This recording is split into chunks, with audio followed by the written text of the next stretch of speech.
നമസ്കാരം. വഴി തടസ്സപ്പെടുത്തി രാഷ്ട്രീയ പാർട്ടികൾ പരിപാടികൾ സംഘടിപ്പിച്ചതിലുള്ള കോടതി അലക്ഷ്യ കേസിൽ ക്ഷമാപണവുമായി DGP.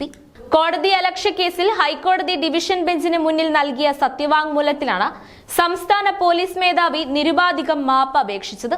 Thiruvananthapuram city police commissioner Kiran നാരായണനും ഹൈക്കോടതിയിൽ നൽകിയ സത്യവാങ്മൂലത്തിൽ ക്ഷമാപണം നടത്തിയിട്ടുണ്ട്. വിഷയത്തിൽ ഹൈക്കോടതി ഉത്തരവ് കർശനമായി നടപ്പാക്കാൻ പോലീസ് ഉദ്യോഗസ്ഥർക്ക് നിർദ്ദേശം നൽകിയിട്ടുണ്ടെന്ന് സംസ്ഥാന പോലീസ് മേധാവി സത്യവാങ്മൂലത്തിലൂടെ കോടതി അറിയിച്ചു. ഇത് സംബന്ധിച്ച് സർക്കുലർ പുറപ്പെടുവിച്ചിട്ടുണ്ടെന്നും അദ്ദേഹം സത്യവാങ്മൂലത്തിൽ പറഞ്ഞു. അതേസമയം കേസിൽ ഹാജരാകുന്നതിൽ ഇളവ് തേടി CPM സംസ്ഥാന സെക്രട്ടറി MB ഗോവിന്ദനും കോടതിയെ സമീപിച്ചിരുന്നു. കോടതി ലക്ഷ്യ നടപടിയിൽ ഫെബ്രുവരി 10-ന് നേരിട്ട് ഹാജരാകണമെന്നായിരുന്നു MB ഗോവിന്ദന് കോടതി നൽകിയ നിർദ്ദേശം. എന്നാൽ അതേ ദിവസം തൃശൂരിൽ പാർട്ടി സമ്മേളനമുള്ളതിനാൽ ഹാജരാകുന്നത് മറ്റൊരു തീയതിയിലേക്ക് മാറ്റിത്തരണമെന്നാണ് പാർട്ടി സെക്രട്ടറി കോടതിയിൽ നൽകിയ അപേക്ഷയിൽ ആവശ്യപ്പെട്ടിരിക്കുന്നത്.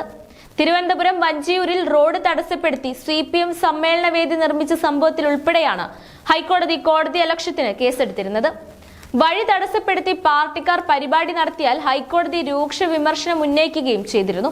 ഇതുമായി ബന്ധപ്പെട്ട് തിരുവനന്തപുരത്തെ സിറ്റി പോലീസ് കമ്മീഷണർ കിരൺ നാരായണനും കോടതി മുൻപാകെ ക്ഷമാപണം നടത്തിയിട്ടുണ്ട്. അതോടൊപ്പം തന്നെ സംസ്ഥാന പോലീസ് മേധാവി വ്യക്തമാക്കിയിരിക്കുന്നത് ഹൈക്കോടതിയുടെ ഉത്തരവ് കർശനമായി നടപ്പാക്കാൻ മറ്റു ഉദ്യോഗസ്ഥർക്ക് കൃത്യമായ നിർദ്ദേശം നൽകിയിട്ടുണ്ട് എന്നായിരുന്നു. ജനുവരി 21-ന് തന്നെ ഇത് സംബന്ധിച്ച സർക്കുലർ പുറപ്പെടുവിച്ചിട്ടുണ്ടെന്നും DGP കോടതിക്ക് മുൻപാകെ വിശദീകരിച്ചു. എന്തായാലും കോടതി കർശന നിലപാടെടുത്ത സാഹചര്യത്തിലാണ് ഇക്കാര്യത്തിൽ ഒരു കടുത്ത നിലപാടിലേക്കും അതോടൊപ്പം തന്നെ ക്ഷമാപണത്തിലേക്കും സംസ്ഥാന പോലീസ് മേധാവി അടക്കം എത്തിയിരിക്കുന്നത്. അതോടൊപ്പം തന്നെ ഫെബ്രുവരി 10-ാം തീയതി നേരിട്ട് ഹാജരാകാൻ CPM സംസ്ഥാന സെക്രട്ടറിയോട് കോടതി നിർദ്ദേശിച്ചിരുന്നു.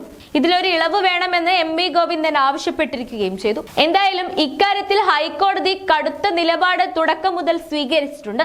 ഇത് അനുവദനീയമല്ല, പൊതുജനങ്ങളുടെ സ്വാതന്ത്ര്യം പാലിക്കപ്പെടേണ്ടത് അനിവാര്യമാണ് എന്നും അതിന് കർശന നടപടിയെടുക്കണമെന്നതും പോലീസിനുൾപ്പെടെ കോടതി നിർദ്ദേശം നൽകിയിരുന്നു. ഓരോ ജീവിതവും ഓരോ കഥകളാണ്, വേറിട്ട കഥകളുടെ ഒരു കൂട്ടായ്മ. വേണമെങ്കിൽ നമുക്കതിനെ ഒരു നോവലെന്ന് പേരിടാം. അതുപോലൊരു നോവലല്ലേ നിങ്ങളുടെ ജീവിതവും? എന്താ, ശരിയല്ലേ? നിങ്ങളുടെ അനുഭവങ്ങൾ, കഥകൾ എന്തുമായിക്കൊള്ളട്ടെ, അത് കേൾക്കാൻ DNA ന്യൂസിലൂടെ ഞാൻ എത്തുന്നു. കഥ പോലൊരു ജീവിതം, അതിനായി ഞാൻ നിങ്ങൾക്ക് വേണ്ടി കാത്തിരിക്കുന്നു.